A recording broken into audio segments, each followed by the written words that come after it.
Aiden fought a gang of boys inside a juvenile correction home, boys who mocked his dead father. They didn't know Aiden had witnessed his father's murder with his own eyes. The man behind the killing wasn't an enemy. He was his father's closest friend, a man who wanted the emerald ring, the symbol that decided who led the gang. But before he died, Aiden's father placed the ring into his son's hand, marking the boy as the next in line. That changed everything. By an unwritten mafia code, women and children were off limits. And with the ring on his finger, Aiden couldn't be touched. At least, not yet. So they didn't kill Aiden. They sent him into a juvenile correction home in false charges, where they believed time would make him forget. He didn't. Loss hardened Aiden inside those walls. He fought bullies, absorbed every insult, and lost whatever innocence he had left. Each fight dragged him further from the boy he once was. The men who spared him never understood. Killing his father in front of him had planted something far more dangerous than fear. They had created vengeance. Years later, Aiden walked out bruised, with no education and no future waiting, only the ring his father had left behind. The only work he could find was cleaning toilets in strip clubs, scrubbing filthy poles, enduring humiliation from rich brats night after night, feeding an anger that never slept. Then he met Vanessa. She loved his grit, but softened the rage inside him. She showed him that forgiveness could break a cycle violence never could. For her sake, Aiden chose work over war. He delivered pizzas, ran errands no one wanted, and did whatever it took to live clean. Every dollar he saved had one purpose: an engagement ring. Then everything collapsed. Love could wait, rent couldn't. Thrown out of his home with nothing left, 24 hours, not a day more. God, I'm so screwed. Aiden stared down hunger, homelessness, and the fear of losing the one thing that made him human. He had nowhere left to turn, except the ring his father had placed in his hand. Aiden believed selling it would save his love story, that letting go of the past would buy him peace. He walked into a pawn shop thinking he was choosing freedom. He was wrong, because Aiden never chose the ring. The ring chose him, and he was about to learn why. What can I get for it? Where the hell did you get that? Is it worth something? Don't move. Whoa, easy. I'll ask one more time. Where did you get the ring? Aiden was running out of time. Suddenly, the shopkeeper had a gun pointed at Aiden. Aiden quickly stepped back, hands raised. Look, I don't want trouble. You want it or not? I don't know who put you up to this, kid, but get it out of my store! The man grabbed the ring, shoved it back into Aiden's hand, and pointed to the door. Get out! Don't ever show your face here again! As soon as the door slammed behind Aiden, the shopkeeper locked it, flipped the sign to closed, and made a call to the one number he still knew by heart. The tiger is back. Outside, Damn it! Aiden, in frustration. I came all this way for nothing. What the just happened? Why did that guy react to the ring that way? It was his father's ring, the only thing he had left of him. He'd never forget the day he got it. Run, Aiden. Get out of here, or these people will kill you too. Samuel groaned, clutching the bullet wound in his leg. His 5-year-old son, Aiden, just stood there, his eyes widened in horror, seeing blood while looking down at his father, writhing on the ground in pain. No, Dad, I'm not leaving you here. Come on, Tiger. Don't be stubborn. You've got a long life ahead of you. Check the alley. He's bleeding. Can't be far. Samuel could see the men searching for them from where they were hiding. They had escaped into a dark alley, but it was only a matter of time before they were spotted. Don't waste it on a dying old man. Take good care of this for me, okay? Aiden nodded and squeezed the ring tightly in his small fist. Stay here, no matter what. Looking for me? Hello, Samuel. Time to pay up. My son had nothing to do with this. Your son doesn't exist. Yet. Dad! With his last breath, Samuel looked up at Aiden.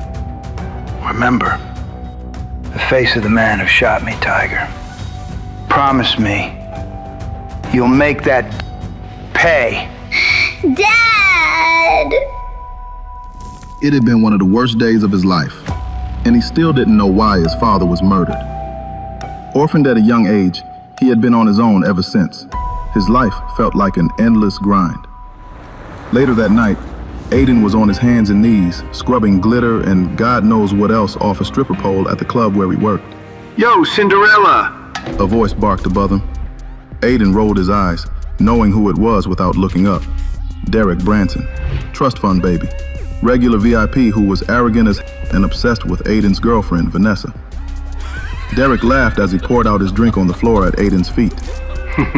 You missed a spot. Get him, Derek. Make him work for it! Laughter erupted from the table behind him. Aiden forced a smile and kept cleaning. I'd kill myself if I were you. You're a ghost in this city, man. Vanessa is wasting her time with somebody like you. I could take this guy out with a single blow. But he couldn't afford to lose this job, so he said nothing and stood his ground.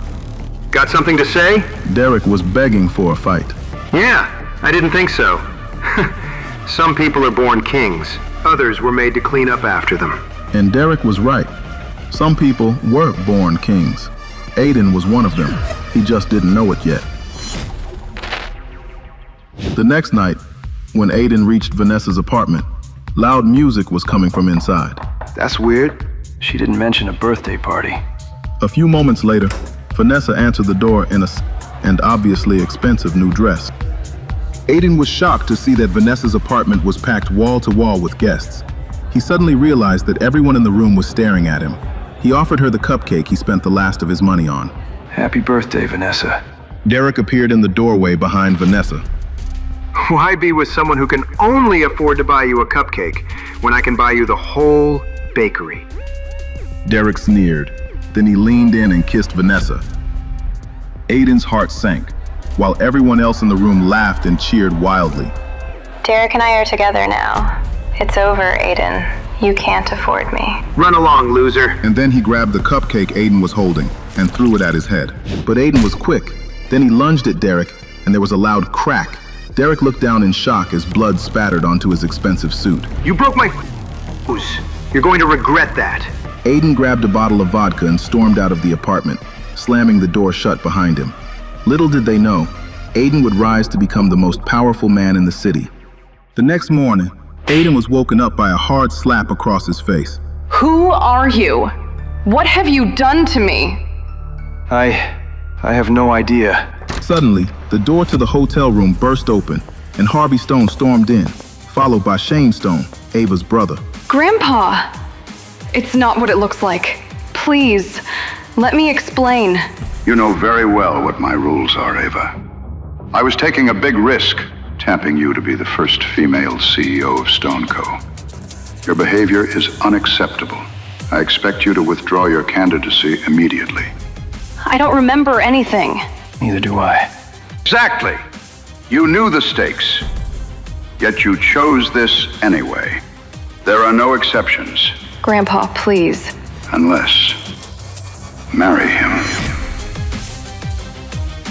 I'll let you keep your shares and stay in the running for CEO. It is the only way to save your reputation. Don't I get any say in the matter? I'm the one who has to spend my life with him. Of course you do. But if you say no, your shares go to Shane. I'll take good care of the company, sis. Fine. I'll marry him. Do you agree, son? I'll marry her. There's a party at Cyrus's place tonight. Announce your engagement there. Do not disappoint me again, Ava. Later that night, Aiden and Ava sat in the back of a black car in silence on the way to the party. Aiden nervously fidgeted with the ring on his finger, rotating it in circles. Take that ring off before we go in. It's ugly. This ring is very important to me. I can't take it off.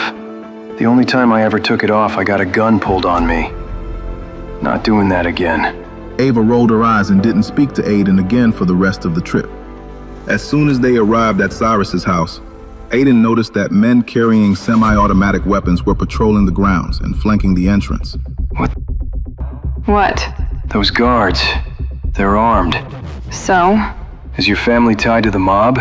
Don't be ridiculous.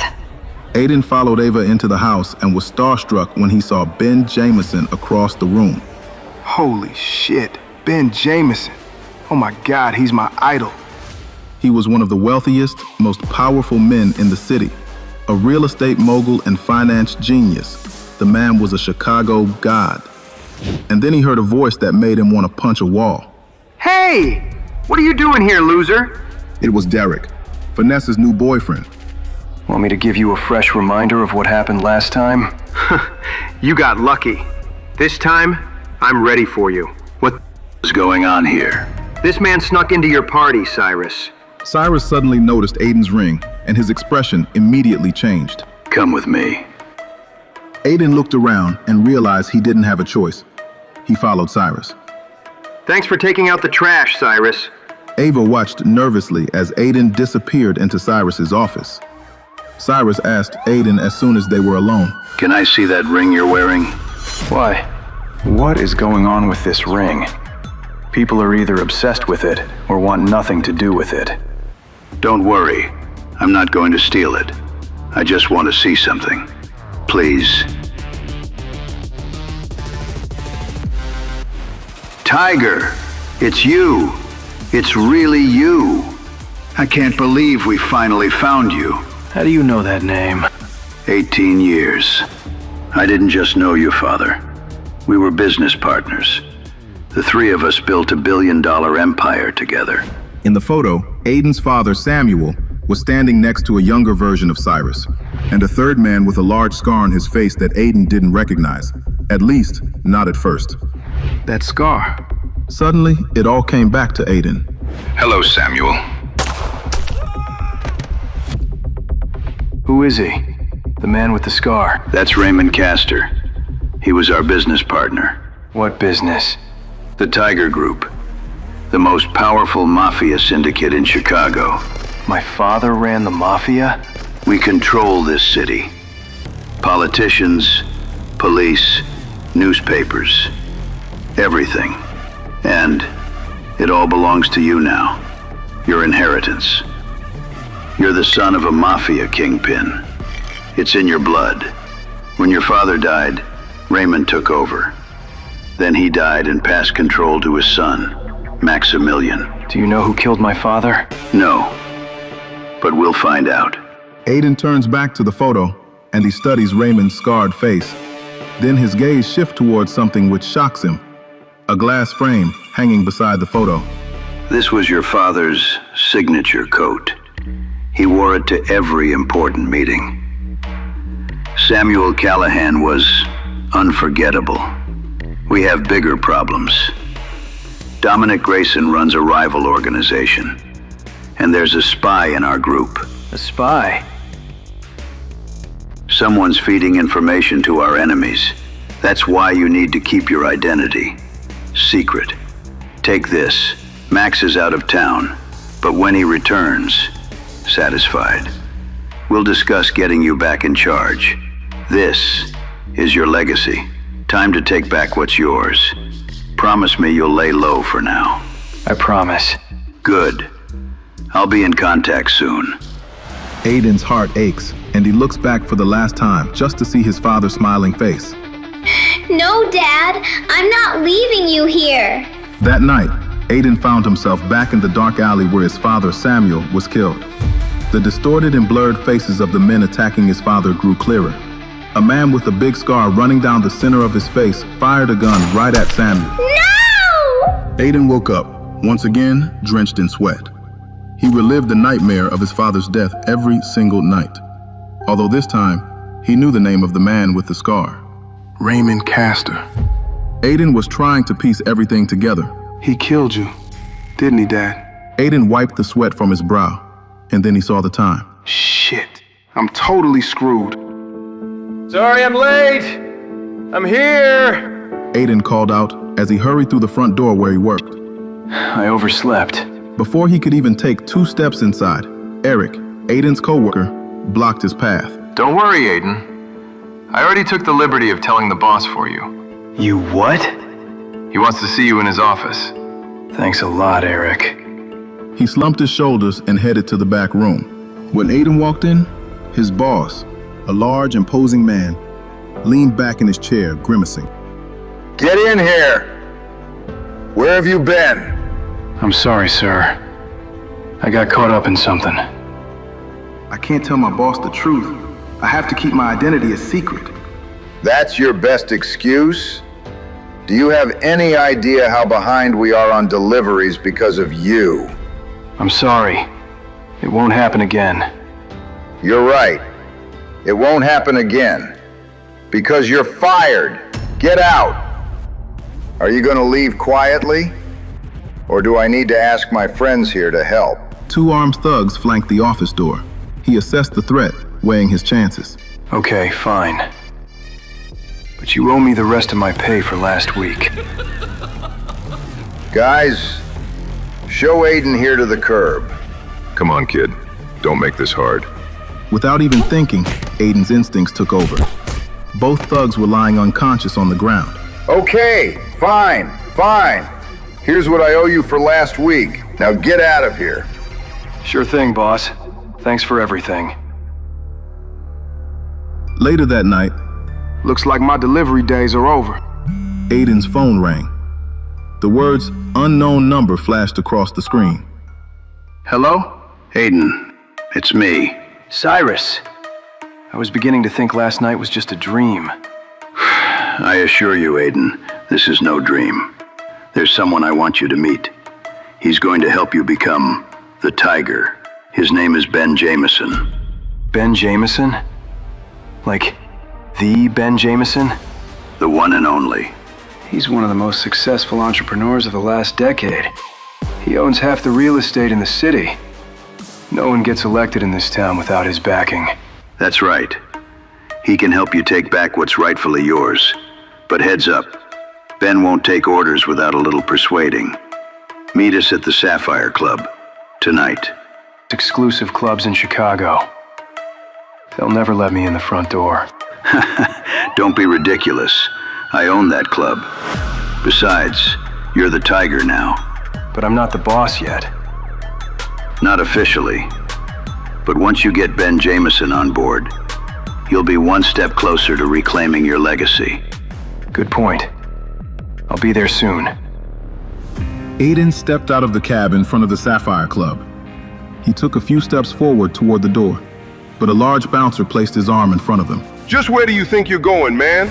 There's a private event tonight. Not just anybody can get in, especially not guys like you. Aiden knew what people saw when they looked at him. He just looked like a common delivery boy. Look, I'm supposed to meet somebody inside. His name is Cyrus. He owns the place. Yeah, right. Heard that one before. Beat it, dude, before this gets ugly. Hey, look who it is, Vanessa. Suddenly, Aiden heard familiar voices behind him.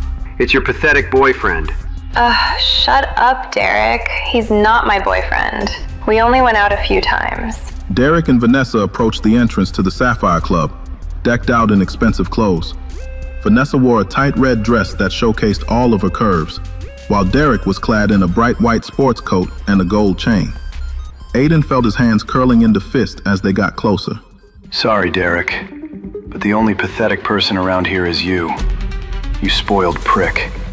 Oh, that is too good. That's some big talk from a guy who they won't even let inside. What's gotten into you, Aiden? Are you drunk or something? What's a dipshit like you doing here anyway? Making a delivery? Watch your mouth, douchebag. You want to go, you piece of shit? I've been looking for an excuse to finally put you in your place. You think you have what it takes to beat me? Fat chance. Okay, it's time to get out of here, little guy. I can't have you bothering our customer. As the bouncer placed his beefy hand on Aiden's shoulder, an expensive-looking luxury car screeched up to the sidewalk. Cyrus stepped out, followed by a tall man in a custom suit. Ben Jameson. Aiden recognized him immediately. What is going on here? This young man is with me. Move aside. Yes, sir. Sorry, Mr. Shaw. Oh, and one more thing. You're fired. Effective immediately. Aiden followed Cyrus. Inside, the Sapphire Club was packed. Hundreds of the most attractive nightlifers in Chicago crowded the dance floor. Aiden had never witnessed such opulence. The city's super elite moved through this world like royalty. Holy shit. Welcome to your world, Aiden. Cyrus led Aiden and Ben to a private corner booth, obscured from the view of the other club goers. Cyrus snapped his fingers. As soon as he did, a bartender appeared. We'll have a bottle of the private reserve champagne. Right away, sir. Welcome, Mr. Jameson. Within seconds, the bottle appeared before them, engraved with the Sapphire Club logo. Well, go ahead. This is your show now. Mr. Jameson, it's so great to finally meet you in person. I've heard a lot about you. My name is Aiden Callahan. I'm the Tiger. You're Samuel's son? It's time we got things back to the way they should be. Aiden's ready to take over and carry on his father's legacy. I'm sorry. I'm sorry for laughing. It's just... You think you can just walk in here and say that you're the Tiger? Why should I take your word for it? He's wearing the ring. So I see. But jewelry alone means nothing. If you really are who you say you are, then you should be able to back it up. How am I supposed to convince Ben Jameson who I really am? What did you have in mind? How? How about you prove it? You and me, mano a mano. No weapons, no nothing. If you win, I'll help you reclaim the Tiger Group. If you lose, you can forget it. So, what do you say, kid? Is this some twisted reverse psychology? Aiden wasn't sure what the right move was. You'll never respect me or believe me if I don't accept his challenge. If he wants a fight, I'm going to give him the best fight of my life. Let's go. Right here and right now. Aiden locked eyes with Ben Jameson, fully prepared to fight him right there in the middle of the Sapphire Club. Take it easy, you two. This is a nightclub, not a fight club. There's a sparring ring downstairs in the basement. Come on. Aiden took in the sight of the basement beneath the Sapphire Club. It was configured like a makeshift boxing ring. Ben removed his coat and rolled up his sleeves. You know, Aiden, I've never lost a fight. Well then, this should be a nice change of pace for you.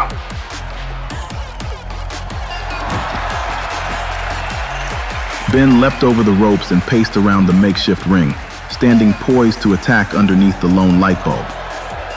He was larger and taller than Aiden, with a tough, square jaw and imposing muscles. Best of luck, Aiden.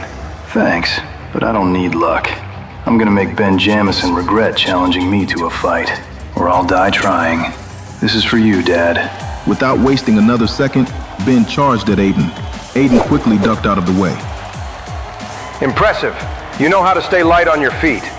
But do you know how to throw a punch? Aiden went in for a punch, but before he could hit, Ben grabbed Aiden's arm and punched him back with his free hand. And then before he knew what was happening, Ben slammed Aiden to the ground. Rule number 1, never trust your opponent.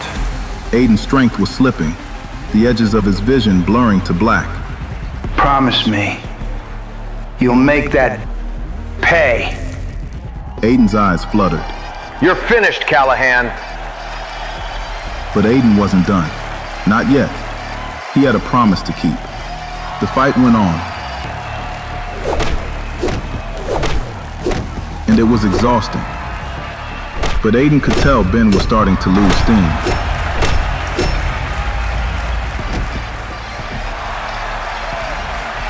I've got you pinned. It's over. You really are the Tiger, aren't you? I can't believe I just took down Ben Jameson. Holy shit. Come by my office, Aiden.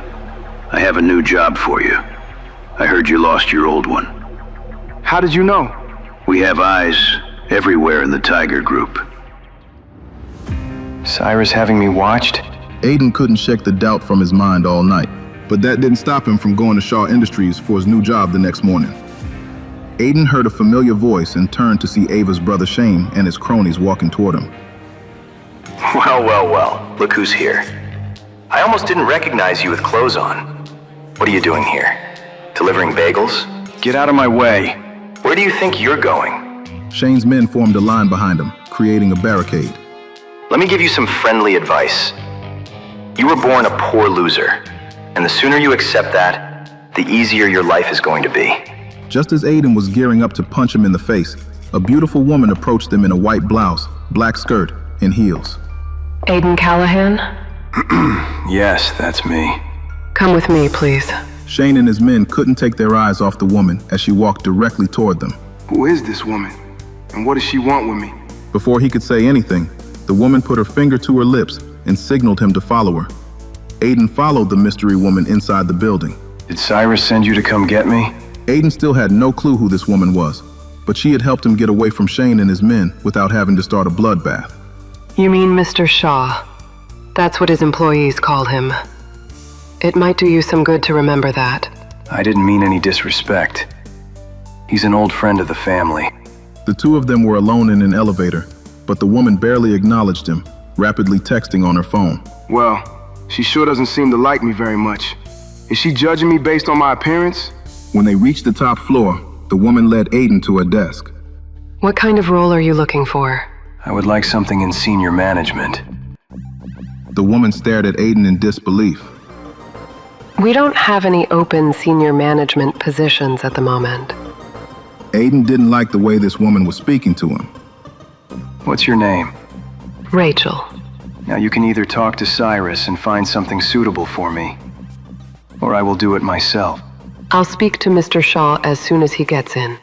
I look forward to hearing from you. Oh, by the way, Mr. Shaw left something for you. She handed an envelope sitting on her desk to Aiden.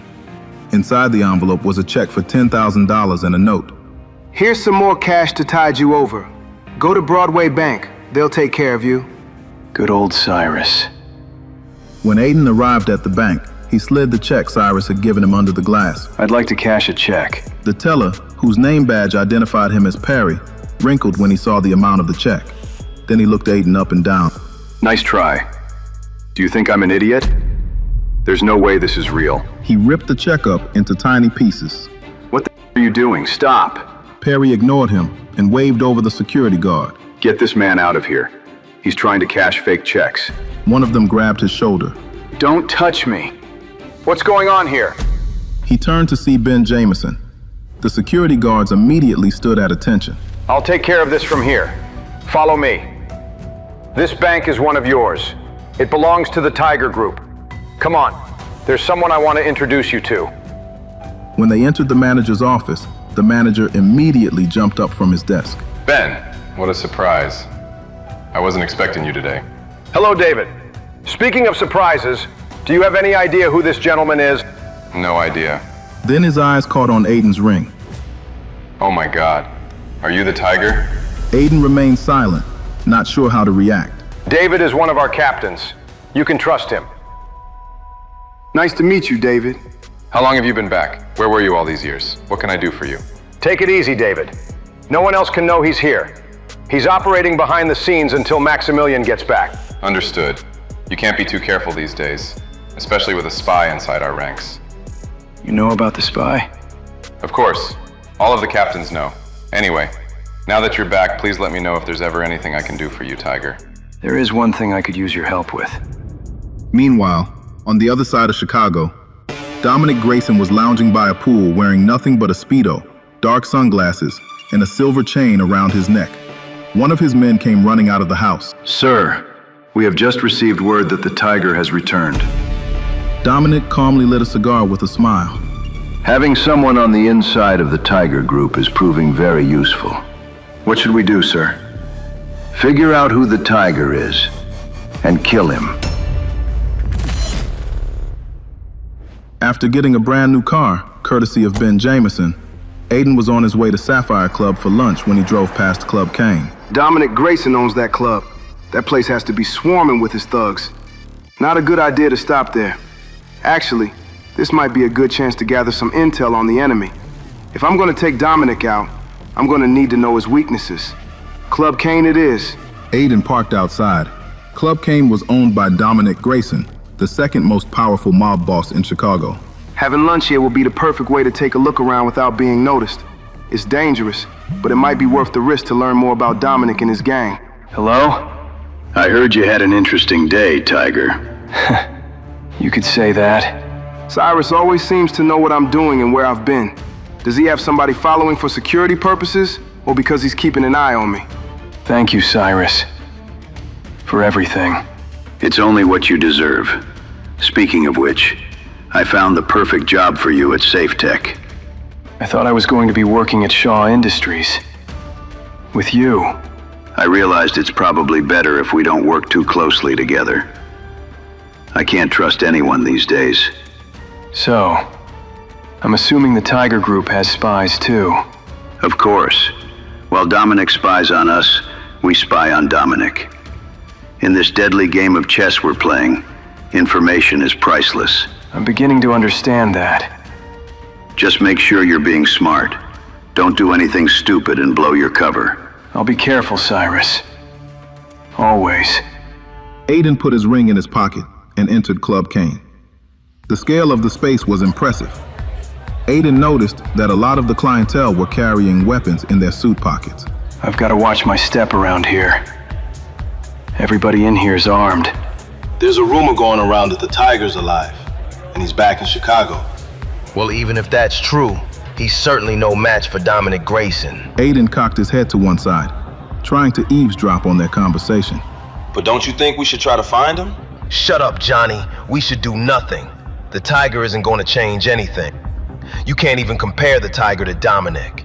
Look, all I'm saying is that everybody knows that the Tiger and his mob are serious business. If he really is back, don't you think we should? Dude, I'd shut up if I were you. It sounds like you think the Tiger is better than Dominic. Well, maybe he is. We'd better get out of here before somebody overhears your loud mouth. In a corner booth, sitting by himself, Aiden spotted a peculiar-looking man with a dark suit watching Johnny and his friend leave. Just as he was about to follow, a tall man smoking a cigar entered the club. Everyone seemed to go still and stare.